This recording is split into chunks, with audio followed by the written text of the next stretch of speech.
Oh yeah, now I mean, I'm in Regina anyway, so it's quite good. Regina. Okay, Yeah. okay. Even if you notice that man that called, ní summer, ìta ó yẹ kó ṣì bright at 5 o'clock. Ó yẹ kí ìta ẹ̀ ṣì bright, kò yẹ kó dúdú. So he's not in Canada. I know what I'm talking about. Because we're already in summer, right? Brace, we're already in summer. But is it dark at your own place? Is it dark? I'll show you. It's not quite. It's not Show dark me. at all. It's Show even me. raining because we had I some know what rain. I'm talking about.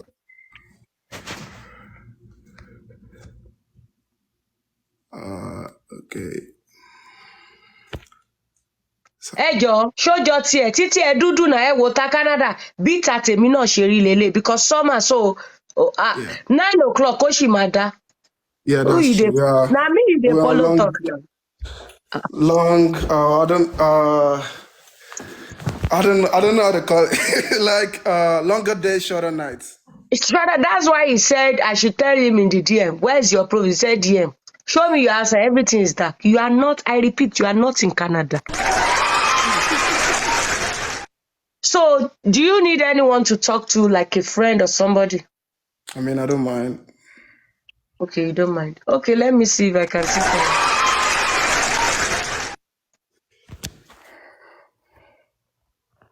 One minute.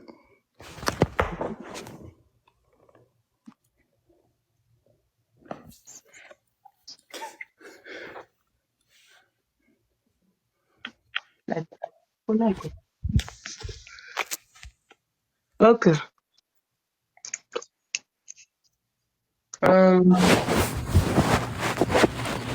Chemistry. Yes, ma'am.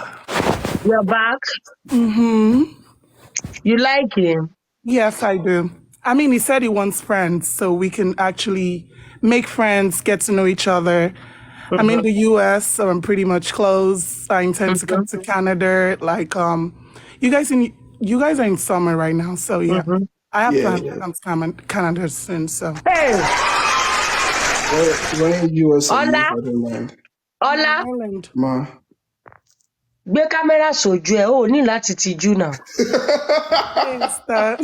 You are cute na. Ẹ tiẹ̀ fẹ́yín jọra, ẹ̀yin méjì fẹ́yín jọra jẹ́. Ola, why are you shy? Ojú ń tiẹ̀, why? Nah. I'm just because of my hair. You know, I lose this, so I'm just kind of But you are cute now. Don't feel shy. You look good. No, I'm serious. You look good. Kí ló dé? Má tijú náà. Okay. Oh yeah, introduce yourself, Ola. Well, my name is Ola. I'm in Canada, so I'm a nurse. Oh. Yeah. Wow. And what's your name? What's your actual name? I know chemistry is not your name. I mean, my name is Kemi. I live in America, Maryland, and I'm a cloud engineer. I'm a fashion stylist. That's quite good.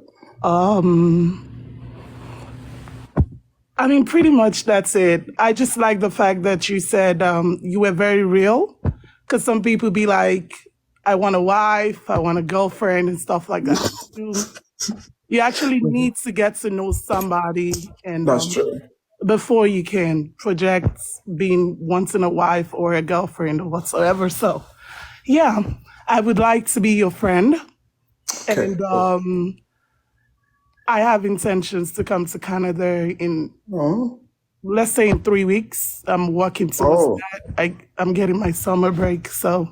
What are your plans in Canada? What are you coming to Canada to do? I'm just visiting, pretty much. Okay, sure, no problem. I'm actually before I go to Nigeria, because I intend to. Oh, my Canadians in the building, Ajay. That's quite interesting. Canada guys, they don't talk more. No problem. Everything, no problem.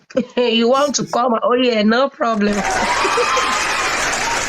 Well, first of all, my province is kind of like not really. I don't know how I'm gonna put it. It's like it's not. Are really you much. Regina? Are you Regina? Yeah, Regina. Okay. Yeah, so Regina is not really popular, but like if you're looking for a fun place to go, and maybe a place like Calgary, Edmonton, BC. But they are close. You can But take her yeah, around. yeah, definitely we're close. We're close. I mean, I still got some beautiful place here in my city to show you around. So, fine, no big deal, you know. So, it's Do you quite understand fun. Yoruba? Do you What speak do you say? Yoruba? Do you Yes, understand Yoruba? oh, Yoruba ni me. Oh, okay. Mo wonder No, because it's cute though. It's cute. It's cute. I'm just losing my I'm Yoruba very small, cheerful. so I it's like when guys are cheerful. Kọkùnrin máa rẹ́rìn kó máa kò ń ṣe yóò gba fà ẹ fáwọn lọ́mọ má gbé wá bí kò lè work. I'm trying to lose my Yoruba small, but like it's still there. It can. Ada. good. Okay, thank you guys. Okay, follow each other. What's your feel like around already? You have follow each other. Follow each other. Yeah. I just followed you right now. Oh yeah. Ah, Also did. ọ̀gá o. Hello, alábàdójú tì mí o. Mo ti Oya, follow each other. Follow each other. What the follow, man? Attention, this relationship is at your own risk. Don't send your note to one another. And if you send it at your own risk, it's none of my business. I wish you guys all the best too. Thank you, man. Chemistry, thank you for the gift. I used to see no, your... Thank that you, was Ada. for me to say I apologize. I did not mean to cause any confusion whatsoever. I'm not a troublemaker. Also, I sent you a DM about the giveaway. Please let me know if it's something that, You can... Wow. Thank you so much. Thank you. Thank you, Ola, man. peace out. Peace out. Yeah, no problem. Thank you, Chemistry. I will do giveaway. Wala, àwọn best couple wa for the day nìyẹn. Ẹ má ti jà sọ for the day. Wala, àwọn méjì like ara. Hey, thank you. Àwọn moderator mi wà tán láti lálẹ́. You write rubbish, they block you off. Chemistry, Ola, come, Saskatchewan, take care around, Regina, in 3 weeks, I'm coming. How's that? I'm a Canada, one sorry, I got no problem. That's how you want it? No problem. Let's proceed. Ajé ó lọ fà. Àwọn èèyàn ń gbé nǹkan lọ lórí ètò. Tó bá wù ọ́ máa kọ oúnjẹ. Ìyá ọ̀gbàyọ̀ ìbò. Ìyá ọ̀gbàyọ̀ máa kọ́ ṣogbọ́. Àwọn èèyàn ti fọ́kọ lọ. Hello, what's up? Talele. T-boy. T-boy. Okay, introduce yourself. Oh, my name's T-boy. I'm based in the UK. What else? What do you want to know again? Everything about you. My name's T-boy. I'm based in UK, London. Then 6.5 tall. Looking for someone.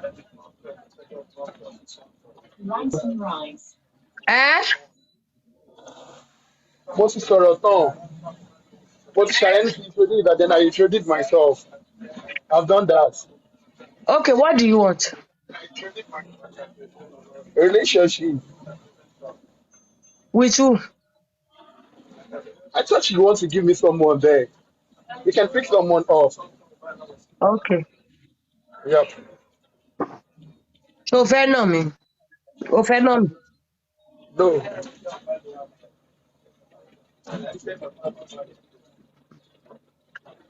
His name is Tiba. He's in UK. You like to touch someone. You need somebody up. If you're interested, send your profile. Ajé. Àwọn ọmọ mi ń gbé swagger wọlé lẹ́nu ni. Ó bọ́ ọmọ. Wọ́n ń gbé swagger wọlé lálẹ́. Ẹtí mo pẹ́ dúró tó ṣe pérépéré. Sharp guys. I'm bringing the sharp guys tonight. Joyce. No, my She will not shoot. Kinda. Good evening. Dara beauty, Dara. Dara. Good evening on your camera.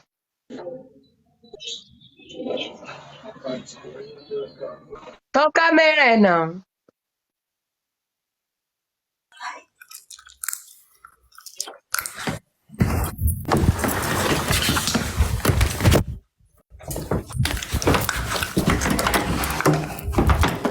Stella, Yes, so you are wasting my time. Abidemi, you are wasting my time. Good I'm trying evening, to put on Yogba. my camera. Black Yagba, good Diamond, evening. good evening. Can you see Black me? Diamond,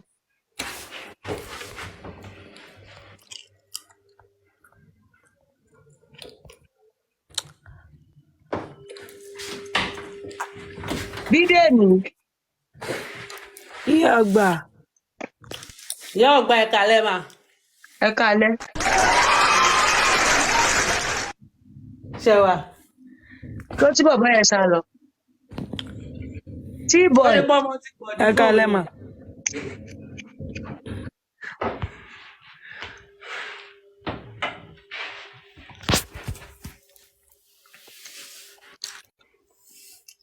Yagba Ekweto. ẹ pẹ̀lẹ́, ẹ kú yín wọ̀.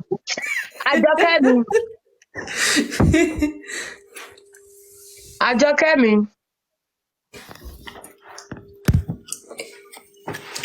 T-boy,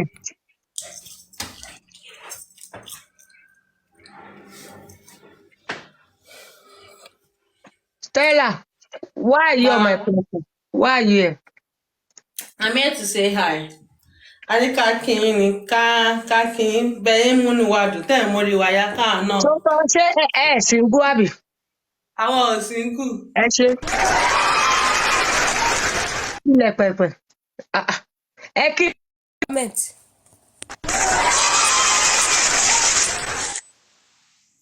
T-boy, what's up now? Why are you? Sorry, it's Come my on. network.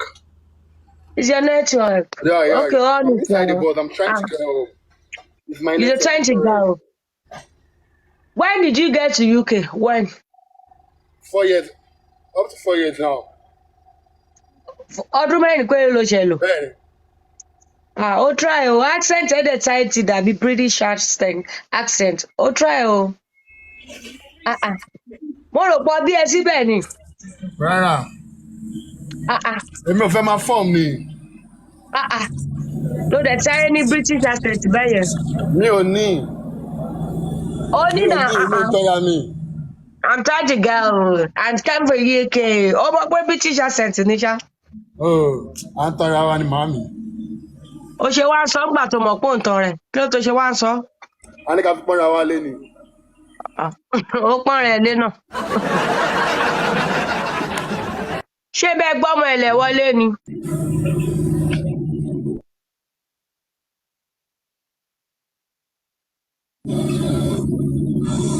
Ṣé bẹ́ẹ̀ gbọ́mọ ẹ̀lẹ̀ wọlé ni?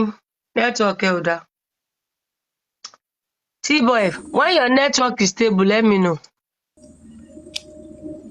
Ṣùgbọ́n ó wà nù bus ló máa jẹ bọ́gà nígbà bá dé bus stop ẹ kó o pè mí. Abẹ́rì accent rẹ̀ I'm trying to go. I'm in the bus. I'm in UK. Èmi tẹ̀ pọ̀ bí bẹ́ẹ̀ ni. Àbí bó ṣe sọ. Àbí bó ṣe sọ pé wọn ò bóun síbẹ̀ 4 years ago ló wá. Mo expect kó bàtí mo nígbà ò náà bẹ̀ mo expect kó ní àti kékeré náà ti kó wa wà because accent yẹn ó conk. Èmi tẹ̀ pọ̀ bí sábrọ̀dì ni. Ọlọ́mọ ẹ̀kẹ́ fi accent pa àwọn tó ní gan. Ẹlòmíì accent ẹ̀ báyìí. Àwọn tó fún ẹ níwèé ìgbèlú wọ́n lè gbà torí bó ṣe ń sọ English nínú rẹ̀. Wọ́n lè fìbínú gbà lọ́wọ́ ẹ̀. Wọ́n á da British pọ̀ America ẹsẹ̀ wọ́n á da ti Kuwait mọ́. Kátikàti sọ your normal Yorùbá English Tinubu English sọ kò sẹ́ni tó máa mú ẹ sí. Máa fọ́ọ̀mù nǹkan tẹ́ ẹ fún. And be yourself. Sọ normal ìjọba English. Má bá mi sọ̀rọ̀ UK àmìgbèbá àṣàkókò.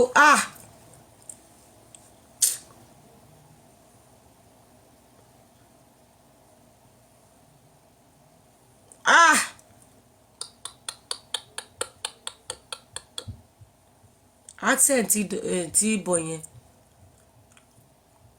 ó affect mi ó affect mood mi jẹ́ káwọn Prince Charles jẹ́ kọ́